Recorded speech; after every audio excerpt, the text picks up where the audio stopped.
Optimal health for high performers.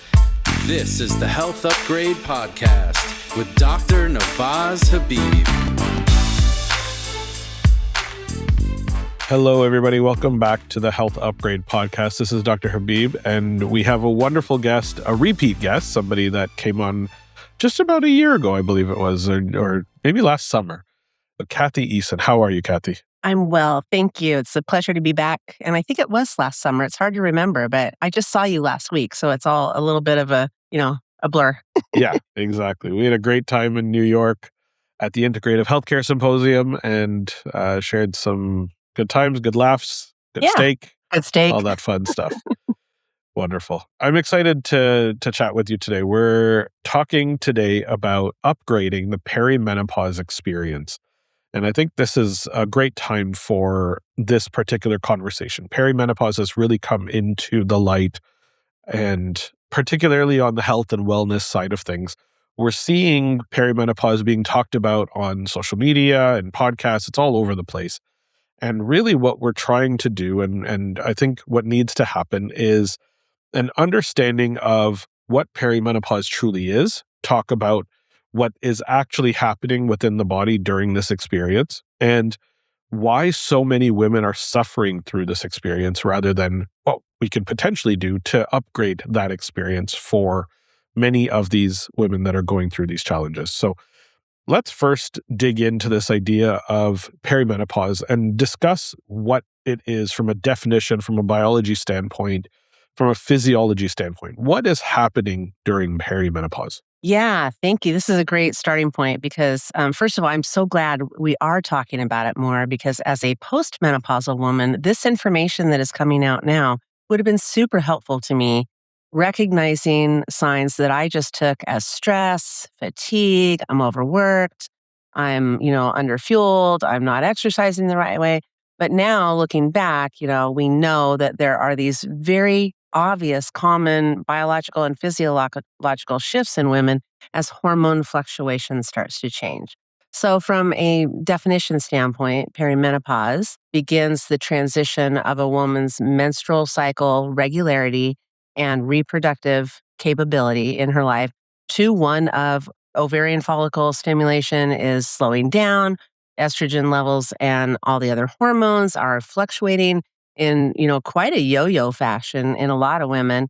And with that comes a lot of physiological responses that I think most younger women, younger being even women in their 30s to early 40s, are starting to experience perimenopause, where we didn't used to think about it until beyond age 40. I'm here to say that with my nutrition patient population, my friend circle, my, former students, perimenopause is happening to women earlier and earlier and earlier. And unfortunately, when there are some foundational physiological systems that are out of balance, primarily blood sugar regulation and stress adaptation, those two key systems right there, I believe, are leading women into these hormone fluctuations earlier than they were meant to, putting them into sometimes premature menopause. And if not, at least suffering with symptoms for far longer than they need to. And we're talking like 10 to 15 years of hot flashes and night sweats and mood changes. And we can see the impact that has on a woman's life, but also on the family life and also, what's happening in society. So yes, we're going to talk about it and sort of bust the myths about how women can upgrade this transition period in life.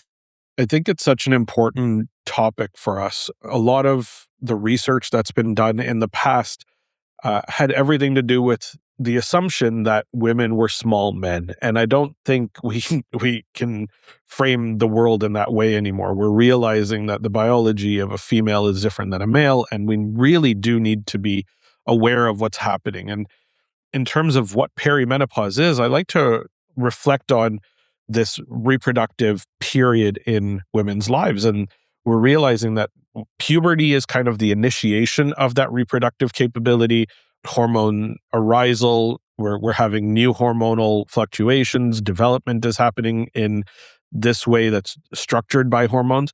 But we're also seeing a shift in the ages that girls are going into puberty as well. So we're seeing a complete shift in kind of the age where reproductive biology is currently functional, right? Girls are experiencing their periods earlier.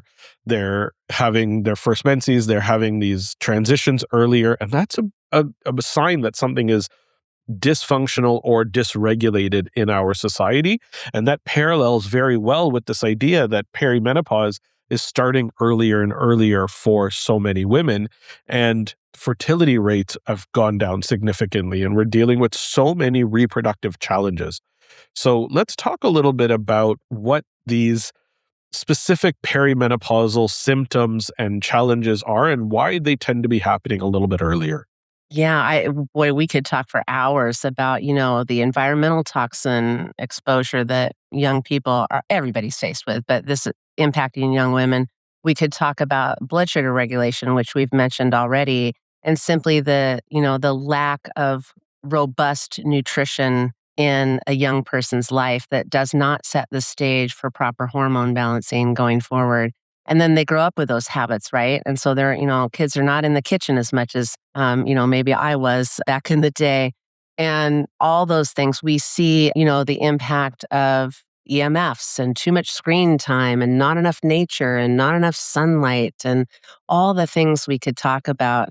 But what we really see in terms of symptoms that I think women are not really recognizing are things that they think they should just be able to push through. So women especially trying to gain a foothold in society, just, as a group of us, we kind of went from a culture who, we didn't have two family earners. Now we do.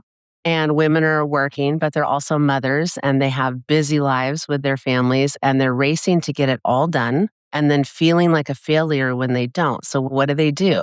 Younger women are sort of self-medicating with, happy hour with the girls, wine night weekly, that kind of thing. They're also pushing themselves into exercise programs that maybe don't really fit their current mode of stress adaptation right now. Meaning you can't exercise your way out of an unhealthy diet, out of too much alcohol, out of too little sleep. And I see too many women also having reliance on medications and maybe even over supplementation that isn't really getting to the root cause. And if we go way back to the root cause of the symptoms that they're feeling, which is like, early onset of hot flashes, I think sleep disturbance is probably the thing that women experience earliest. And they just think that they're stressed, that they, had one too many glasses of wine before they went to bed. They fought with their husband, something like that. They're not really equating it to a hormonal shift. But also they're maybe not really recognizing a true awareness of what their body cycle goes through. Temperature changes that happen normally over the course of normal hormone fluctuations. We know that there are more and more, I see this a lot too, where I live on the West Coast, very active community. I see a lot of younger women like blowing out their knee, playing pickleball or, just doing a cross-country ski and suddenly they have an ACL tear. So we have a weakening of tissues and tendons and ligaments that we really can equate all the way back to hormone balance and whether those hormones are adequately serving their purpose, and not just from a reproductive standpoint, but from a brain standpoint, from a sleep regulation standpoint, from a blood sugar control standpoint, from a bone health mechanism.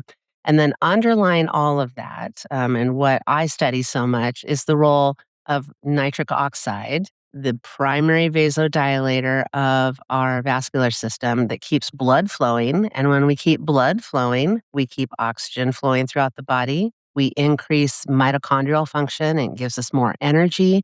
And I think slumping energy is another thing, along with sleep. Women equate their slumping energy with, well, I just slept poorly last night. Or maybe you lack enough blood flow to sufficiently regenerate your mitochondria to produce the energy you need to get through your day. That's the short version.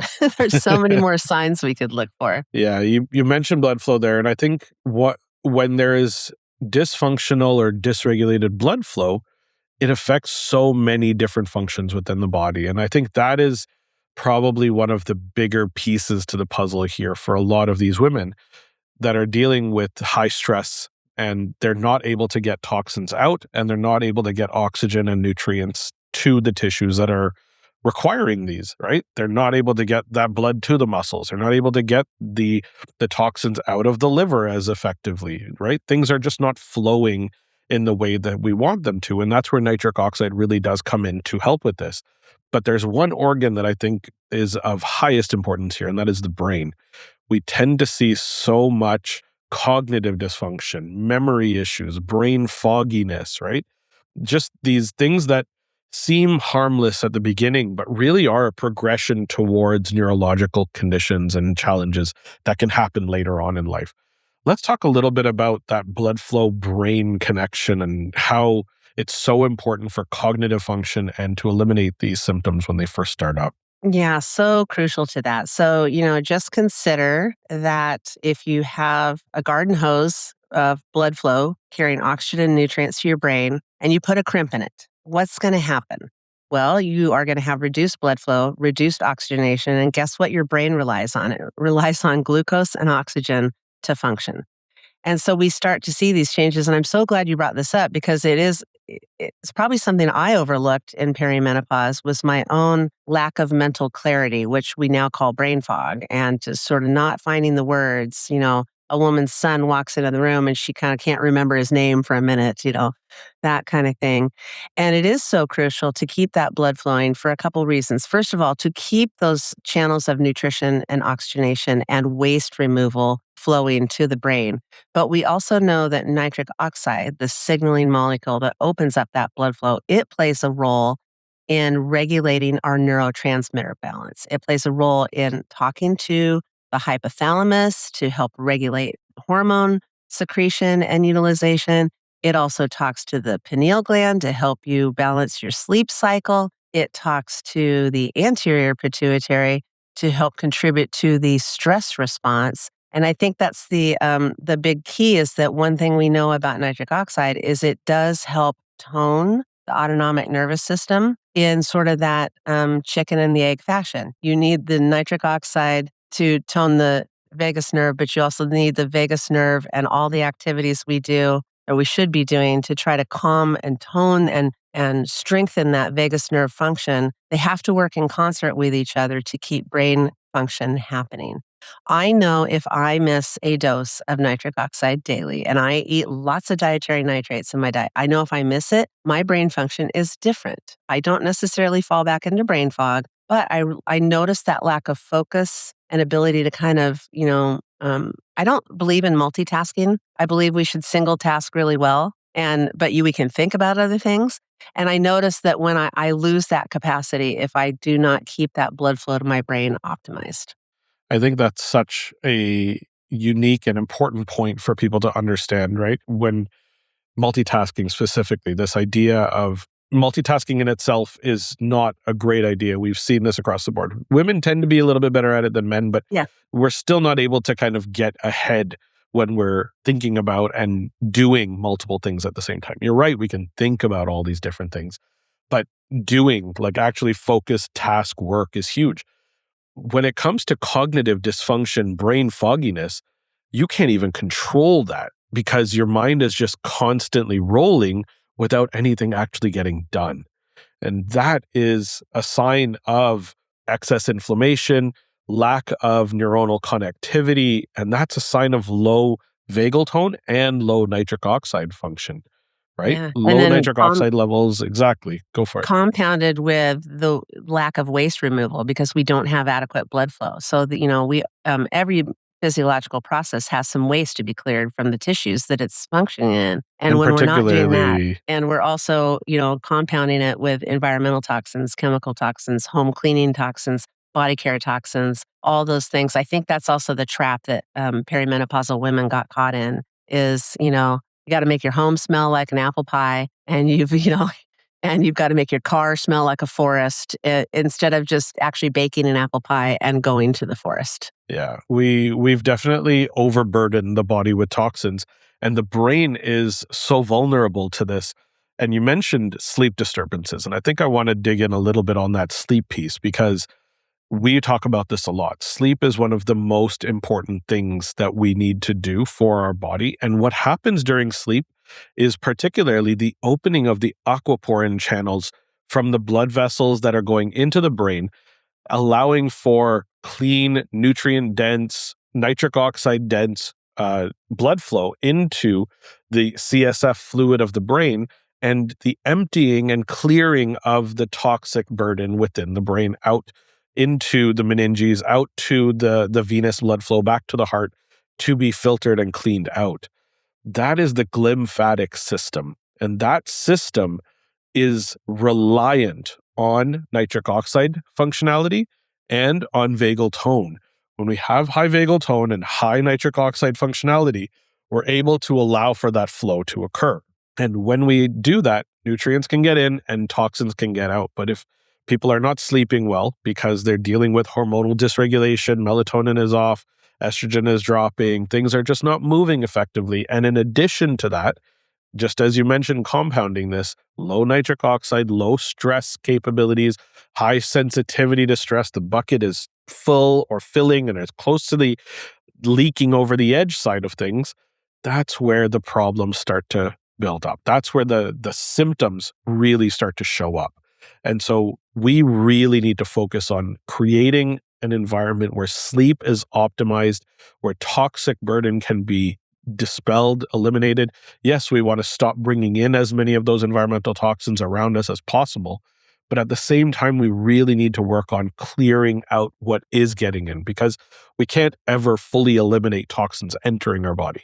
But what we can do is increase the resilience of our body to handle those toxins long term. So let's dig into that idea a little bit. Yeah, I love that conversation too, because there's something to consider about the glymphatic system. Is like the rest of our lymphatic system, it doesn't have its own independent pump like the vascular system does. So moving lymph in the body, whether it's in the brain or throughout the rest of your body, requires mechanical action by the neighboring blood vessels, and it requires the action of the heart and the action of the tone and elasticity of the vascular system to pump next to these glymphatic vessels to help release those toxins, to help flush them. And so again, back to if we're not doing things to boost our blood flow, which is regular daily exercise, a healthy diet, that term gets so overused, but a diet, a broad spectrum diet full of antioxidants and polyphenols and things that help us with some of that inflammatory response going on in the brain.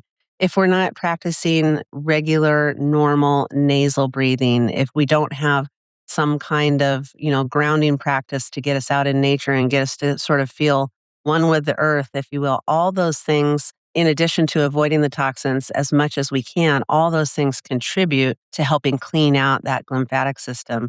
And then the other thing you made me realize there too is that when our vascular supply is restricted, and it happens because of oxidative stress, we get, bumps in the road, if you will. There's an inflammatory action.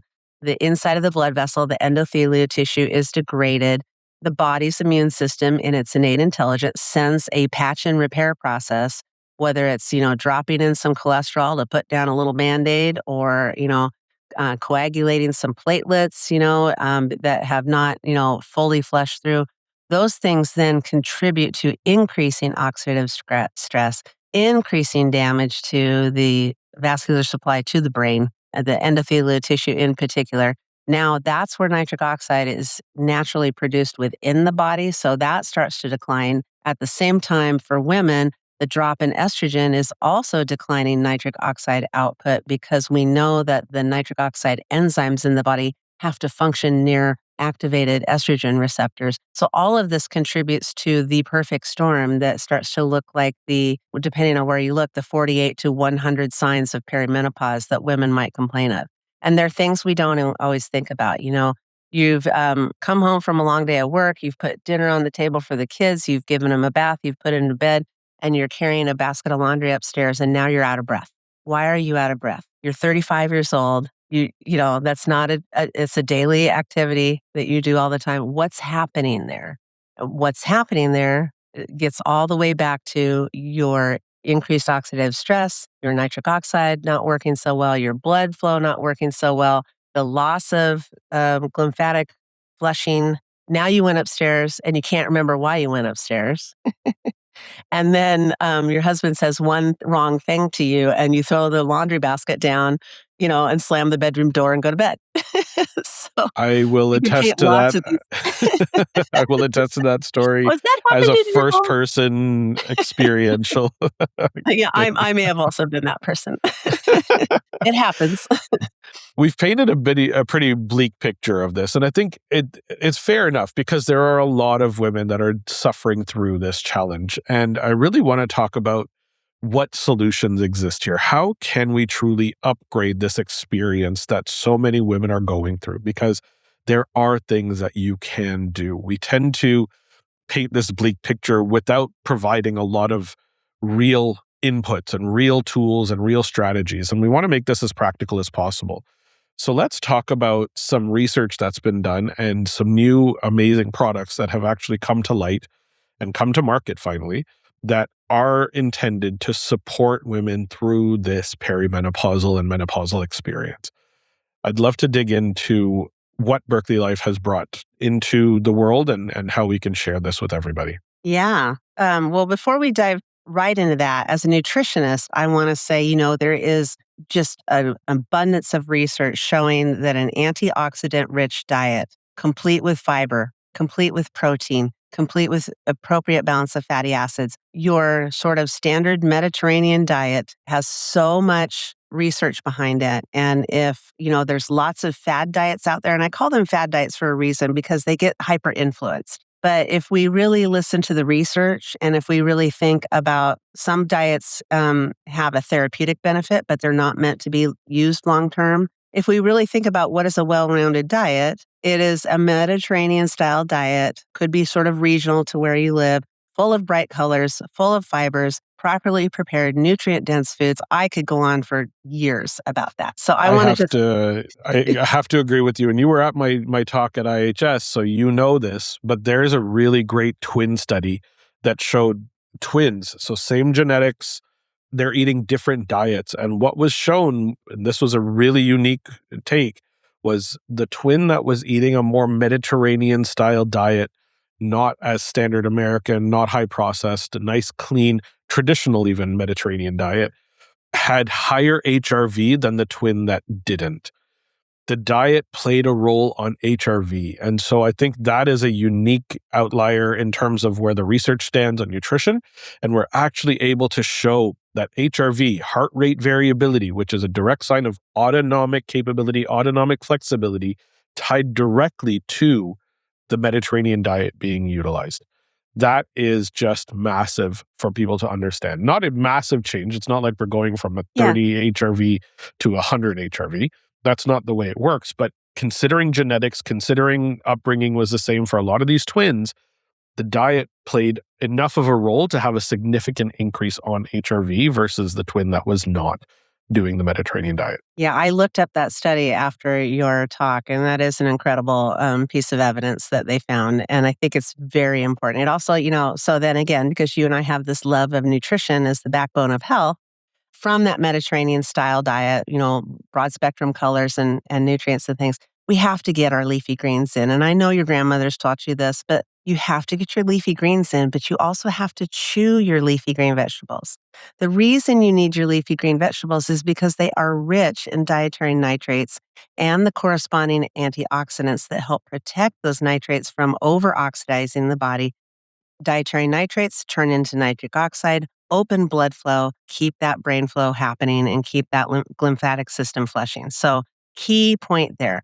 And yes, it's okay to put them in a smoothie, but really you owe yourself the benefit of chewing your leafy greens. Even if you're putting them in a smoothie, you need to activate that mechanism to help your body understand the nutrition that's coming and how to reduce nitrates down to nitric oxide. I can't agree with you more on that. I can't tell you how many people I've told to chew your smoothie. Chew the smoothie. If you're having a smoothie, activate the mastication process of chewing. Chew your smoothie down a little bit before you swallow it. It actually is so important because that chewing mechanism is a reflex or a signal to your brain saying, hey, we're digesting food. Food is coming. Let's get ready for it. The nutrients are going to make their way down. I'm chewing this. I'm breaking this down physically. And now I want you to turn on stomach acid production through vagus nerve signals. Yes. I want you to turn on pancreatic digestive enzyme activation. I want you to turn on peristaltic motion in the gut, get the small intestine pumping, get the cells ready to absorb these nutrients, because so many people are running on the go with their smoothies and they're just swallowing these things and they're just feeding the microbiome without the intended absorption of those nutrients. Yes. So important to chew your food. Yeah. If you're a perimenopausal drinking a smoothie in your car on the way to work, stop it. Take the time to find a time to enjoy it at home, or take it to work and enjoy it at your desk in a more calm, parasympathetic manner. I love that. So moving forward from that, really basic lifestyle, we want to do things that enhance both vagal tone and nitric oxide production. So the biggest thing I think we see in the less stress resilient individuals is they tend to be open mouth breathers. So we got to get people back to breathing through their nostrils. The parasinuses are where we make so much nitric oxide. We also know that you teach a lot of breath work. I teach a lot of breath work. I'm sure there's tons of information on previous podcasts about what your favorite techniques are. But doing that dedicated nasal breath work, even just a couple breaths before walking into a room that feels stressful, or just to start your day, is a way to boost nitric oxide, also tone the vagus nerve, and set the stage for optimal NO production and set the stage for optimal stress adaptation. So we can do the breath work. We can get exercise daily, but not too much. You can't exercise your way out of a bad diet. You can't exercise your way to higher nitric oxide levels if you overdo it, because what we know is that creates oxidative stress in the vasculature. Now we have inflammation. Now the body responds with an inflammatory response. And now your brain and your body is not going to function optimally. So we do that. Then we get to the exciting part. And this is where I feel like Berkeley Life has really stepped into a unique position in the supplement world, but with the intention of teaching women that you have to start early thinking about your heart health. Heart disease is still the #1 killer of women nationally and now globally as well too. And it's a trend that is also affecting younger and younger women. We see that I have, 5 clients under the age of 30 who are all on hypertensive medication. And it's not just genetic. This is a oxidative stress, toxin exposure, hormone imbalance, NO depletion issue. We know that as we age, we lose about 50% of our capacity to make nitric oxide naturally in the body. So by age 40, you are about 50% on your way to, and I don't want to be grim again, but you're 50% on your way to being so depleted in nitric oxide, you may put yourself at risk of heart health issues down the line. Coupled with, we know that as estrogen declines, nitric oxide production decreases even further. What that does is degrade the quality and the ability of the endothelial tissue to vasodilate, widen up, open blood flow. Now we're at risk of, hypertension creeping up. This is one of those hidden signs of perimenopause, is that your blood pressure starts to creep up. You go to the physician annually and she says, "Oh, your blood pressure's gone up quite a bit since last year. What's going on?" Your cholesterol starts to rise, and especially your low density lipoprotein type of cholesterol. That's what we consider, quote, the bad cholesterol. It starts to see increases, and triglycerides too. That can be related to diet, but it can also be related to the body's attempt to patch and repair some of that damage. So we see these kind of hidden signs. If we were measuring heart rate variability with a wearable like an Oura ring or something like that, we would see heart rate variability drop. Your stress adaptation is less. And I think what a lot of people, women especially, aren't doing is really paying attention to their bodies. So I'm teaching my patients all how to manually take their pulse and count their respiration rates in a minute, because I want them body aware about what's going on. You might pick up on this before a physician takes a blood pressure reading. And there's lots of research about how increased endothelial decline increases cardiovascular risk. And by age 50, women now are at as great of risk of heart disease as a man who's, at 65 years old. And we start to surpass men in that horrible category. So what Berkeley Life has done for the perimenopausal support is something that is non-hormonal. And we specifically chose to use this route because we know now the black box warnings have been lifted off of hormone packages. Physicians are doing wonderful things with hormone replacement therapy and bioidentical hormone replacement therapy. That is an excellent option for helping support a balance of hormones to help mitigate some of these perimenopausal signs and symptoms. However, it is not for everybody, and sometimes hormone replacement therapy still needs a little support. Where does the primary support come from? It comes from blood flow. So Berkeley Life uses a dietary nitrate formula complete with some cofactor nutrients, some antioxidants, some methylated B vitamins that make your red blood cells carry oxygen better, that some magnesium to help relax smooth muscle cells, including those of the blood flow system. So we have built a perimenopause formula. It's actually called Menopause and Heart Health Support, knowing that women need increasing support, improving blood flow as they age to prevent that cardiovascular disease risk. But then we needed a non-hormonal support that also targeted these bothersome symptoms. And the three most bothersome symptoms are thermoregulation, that's your hot flashes and your night sweats, sleep pattern disturbances, and mood, specifically anxiety and irritability. And I'm sure you've talked a lot about the role of the vagus nerve in regulating those mood patterns, especially, and sleep and thermoregulation. So now we want to bring in something that's unique to the market because there are lots of great products out there, but they are not necessarily clinically backed with independent research. And that's one of the things as Chief Science Officer at Berkeley Life, I'm really proud of the work we put into working with our scientific advisory board to investigate these ingredients and this product that we're promoting to the benefit of women. So let me tell you what it is. In Menopause and Heart Health Support, I actually have a box right here because I take it every day. We've built upon the anchoring mechanism of nitric oxide support with one capsule a day of dietary nitrate support. And the second capsule is a really well-studied purified plant pollen complex. And I say that really slowly because they are plant pollens. These are not like grass pollens that are going to give you hay fever. They are, we go into the center of a pollen to gather the cytoplasm of the pollen. And this purified pollen complex, coupled with an organic turmeric powder for the curcumin, has been well studied for what's known as a serotonin sparing mechanism. So we have to get back to a little physiology.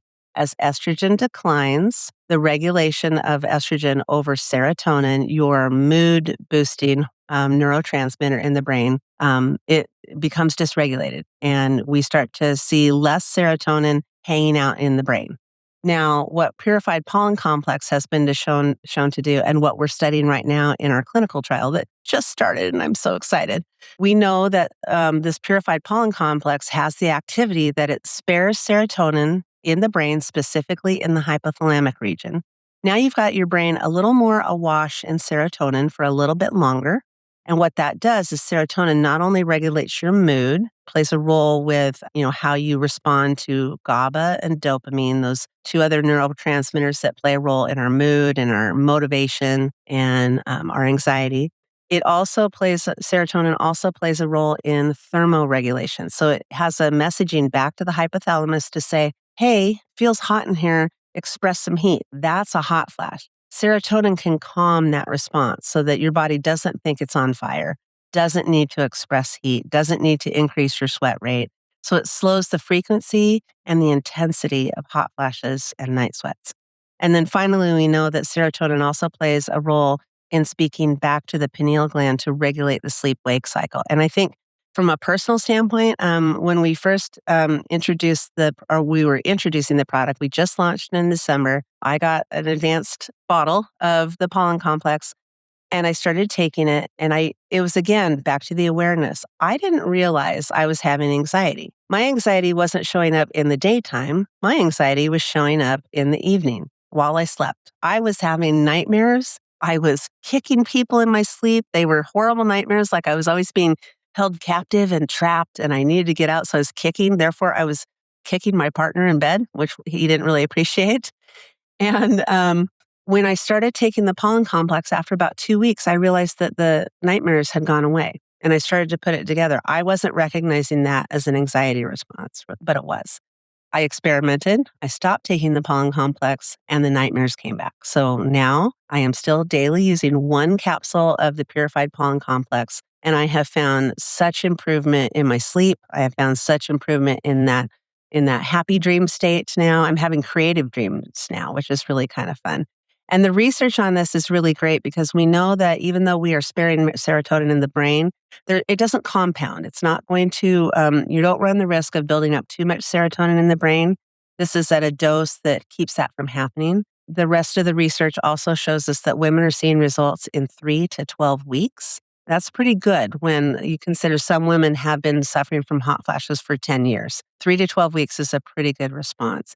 And then the rest of the research is coming. We have a clinical trial in progress with peri and postmenopausal women, and we're studying the effects of this product on blood pressure, on 39 quality of life measures during the menopausal transition, on cognition, on sexual wellness, on hormone balance, on neurotransmitter balance, and on inflammatory blood markers that could be those risks for heart health issues. So we're really excited. We call it symptom relief today and resilience for tomorrow. And it's 2 capsules a day. That's such a great tagline, but it is so real because you're helping to create the change that you want now and the thing that you need for longevity, which is that resilience piece, right? And that's awesome. I'm very intrigued on the physiology of this particular product because when it's having an effect on the hypothalamus, we tend to just kind of not remember that the hypothalamus is the starting point for a lot of these axes within the body, hormonal regulatory axes, the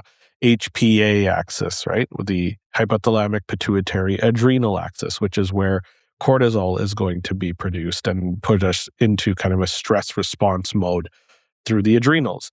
And it is linked to the hypothalamic pituitary gonadal axis, which is where we have the sex hormone production taking place. So we have increased issues with estrogen and progesterone. And when we regulate that, when we get hypothalamic balance re-regulated, we're able to reproduce some of these improved serotonin signaling within the hypothalamus. Improved GABA signaling, I think, is a really big one because GABA is our calming neurotransmitter. It's the one that brings us that experience or that feeling of calm, that we're not in a stressed mode during that experience. Not necessarily always a consciously stressed mode, as you have found with the nightmare situation, right? Something that was happening at night was likely driven by a lack of GABA and a high amount of norepinephrine, noradrenaline that was driving more of that stressed, sympathetic fight or flight style mode, which was keeping you in this stressed state. So increasing the GABA production helped to calm that, to quell that excessively high level of fight or flight activation within the hypothalamus. And from that hypothalamic reduction in stress, we then get the downstream hormonal effects occurring where things are getting re-regulated, where it's not a crazy roller coaster, but it's just a bit of a ride that you're going on. And so that, I think, is a big piece on the physiology of how this works. Can you talk a little bit about the science behind this particular plant pollen extract that's been utilized in this product? Yeah, most of the science has come out of researchers in Europe and across the UK.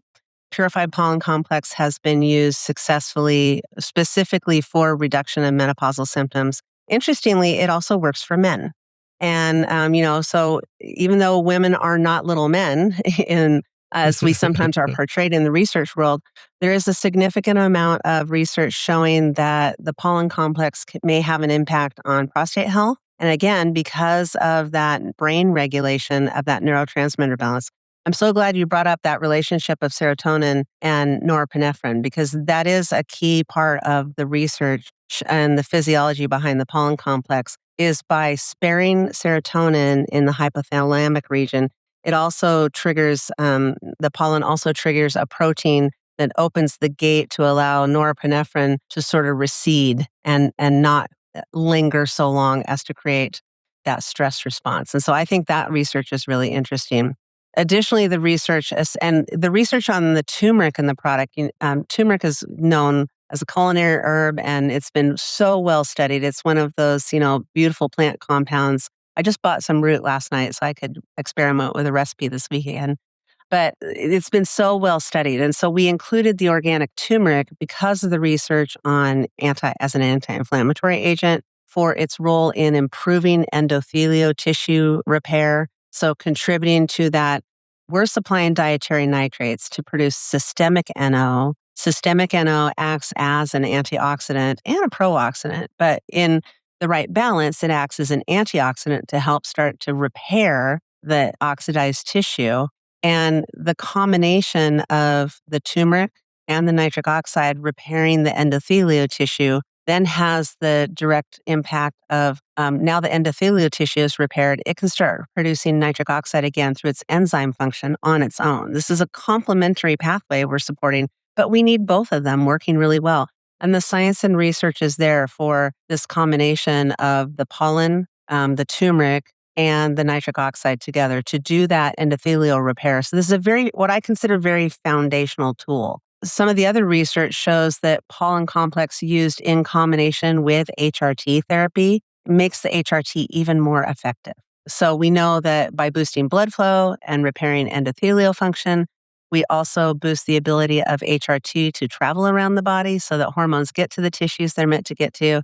It also helps support the receptivity of the hormone function. So now we're sending estriol and progesterone around the body in a therapeutic manner. We got to make sure it gets there, and then we got to make sure the signal's received and that it opens up the receptor, sends the message it's supposed to the tissues. So we know that nitric oxide supports HRT in that way.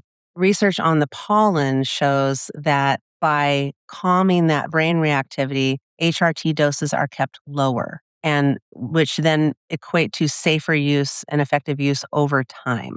So they can be used together, and they can be used as an adjunct to each other with increased efficacy. And I think that's where more of the women are getting sort of those. I actually had a woman call and tell me that she had had hot flashes for 5 years. They were really sort of embarrassing and disrupting her workday, things like that. And in 3 days, they were gone. She said, after taking the pollen complex, 3 days. And she said, "Is this possible?" And I said, "Well, it is for you. Let's keep monitoring your signs and symptoms." And to date, they have not returned for her. And it's been about 2 months. That is phenomenal. Yeah. Great set of information. And I love these case studies where you have like almost accelerated situation or accelerated positive symptomatic reduction in a single N of 1 patient. Very similar to one of the stories I had written in the second book, in Upgrade Your Vagus Nerve, was about my Parkinson's patient who, after 10 days of including vagus nerve stimulation back or into his routine, 10 days, 13 years of having anosmia, having lost his sense of smell, got his sense of smell back, right? And it doesn't happen to everybody, but those situations where it does occur shows just how efficacious it can be for the right person. And for that lady to have reduction in hot flashes in 3 days, you're absolutely right. For her, it was the exact right fit. And I think that is a testament to just how good a product, a device, a tool can be when provided to the right person in the right circumstance. So important. Yeah, you're right. And I did read I believe it was a Danish study. I'll have to go look it up again and share it with you. It was a Danish study on perimenopausal women using the purified pollen complex, and they were measuring stress adaptation measures, both through like a quality of life survey, but they had really strong data that pollen significantly decreased the cortisol response, decreased the epinephrine, norepinephrine response. And so that's the data that Berkeley Life is looking for, and we have built that into the clinical trial that's coming. It is a 3-arm trial, so it's going to be very well blinded and placebo controlled, and we're really looking forward to having our own data on it, because the research we've done on the why of this product has basically been based on ingredient data and other people's work. Now we want the data with ourselves to show women that this is a way to upgrade. You don't have to take 17 adaptogenic herbs. You need to modify the diet. You need to improve your blood flow with NO. And the purified pollen complex is going to help you with that symptom relief right away.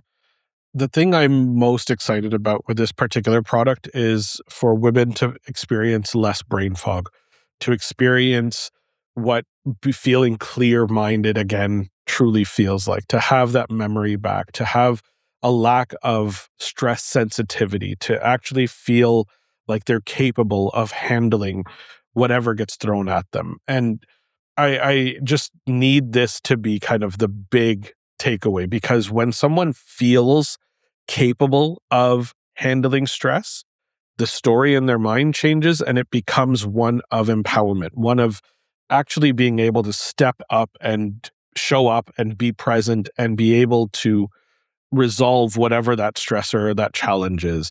And that is what we're trying to build. Like you said, long-term resilience, right? Resilience for tomorrow. Symptom reduction today, resilience for tomorrow. For me, that is the ultimate goal of supplementation, of the testing that we do, the tools, the devices. If we can help to create that experience by targeting and individualizing the care that one needs, and those that are going through a challenging time with perimenopausal symptoms, it sounds very much like this tool could be that tool to help to shift that experience for them. Absolutely. And we have to consider the average age of perimenopause onset is about 42. Average age of menopause onset is 52 to 55. So that's a 10-year span, ladies. And then if you're somebody who's already, experiencing early perimenopause, that's even longer. It's a big chunk of your life. But more importantly, there's a huge portion of your life that is open to you after menopause. We call it chapter 2. We call it the next best story, all those kind of things. I hear a lot of practitioners out there talking about perimenopause saying their patients are saying, I just want to feel like myself again. I want to change that conversation to feel like you want to feel. Yeah. Maybe in your 20s you weren't as healthy and now in your 40s you've actually discovered a healthier lifestyle. So do you really want to go back to being able to, party like a rock star all night and still show up to work the next day? Or do you want to live the postmenopausal portion of your life the way you want to, with vibrancy, vitality, energy for your kids, your grandkids, energy to try new things? And back to that Danish study, one of the menopausal quality of life symptoms that they showed statistically significant to the pollen was simply motivation. And that starts with motivation to get out of bed in the morning, motivation to wake up before the alarm, motivation to do your vagal toning exercises and your breath work and your meditation and get to yoga class and take a walk and sit and read a book. Just motivation, I think, in general, is something that is really going to inspire women. And I hope it does. I hope everybody listening is inspired to be more motivated with a really simple tool. If we can help boost your willpower, help boost your motivation, you're going to be capable of so much more. And I think that's so empowering for so many people out there that feel stuck because their health isn't where they want it to be, or the symptoms that they're experiencing are holding them back. So this is a really big piece to the puzzle for a lot of women. And thanks to Berkeley Life for sponsoring today's episode. We have a wonderful discount code. If you go to berkeleylife.com and you look up the menopause and heart health support product and you use the code upgrade20, that's upgrade20, you'll get 20% off your first order from Berkeley Life for this amazing product. So if you're ready to start to experience an upgrade to that perimenopause experience and help create some more regulation, help improve your willpower, help get health challenges out of your way, I think this tool could be the one that is a game changer for you. So again, that's upgrade20 at berkeleylife.com. Yeah, we hope you'll take advantage of it. And we'd love to hear your feedback too and your testimonials. So this is part of building the clinical evidence, is not just what we do in clinical trials, but also hearing from everybody. How is this working for you? So share your stories. Keep talking, ladies. Keep talking about how you want to feel. You want to feel vital. You want to feel resilient. And you want to, be able to chase your grandkids for years to come. Absolutely. I think this was a wonderful episode. We got to dig into the science. We got to dig into some of the basic foundational things that everybody should be doing as well, and discuss how this perimenopause experience can be upgraded for a lot of people. So thank you so much, Cathy, for joining me today. Any final thoughts, anything you want to kind of end on? I would just say, gosh, I have so many thoughts, but do me a favor today, eat some dark leafy greens, chew them really well, and, take some nice nasal breathing and boost your blood flow. I love that. This was wonderful. Thank you again, Cathy, for joining today. Thank you. For those who got to this point in the podcast, hit the like, subscribe buttons, all those fun things that you need to do. Share this episode with one person who you think could utilize this information, and we'll catch you all on the next episode.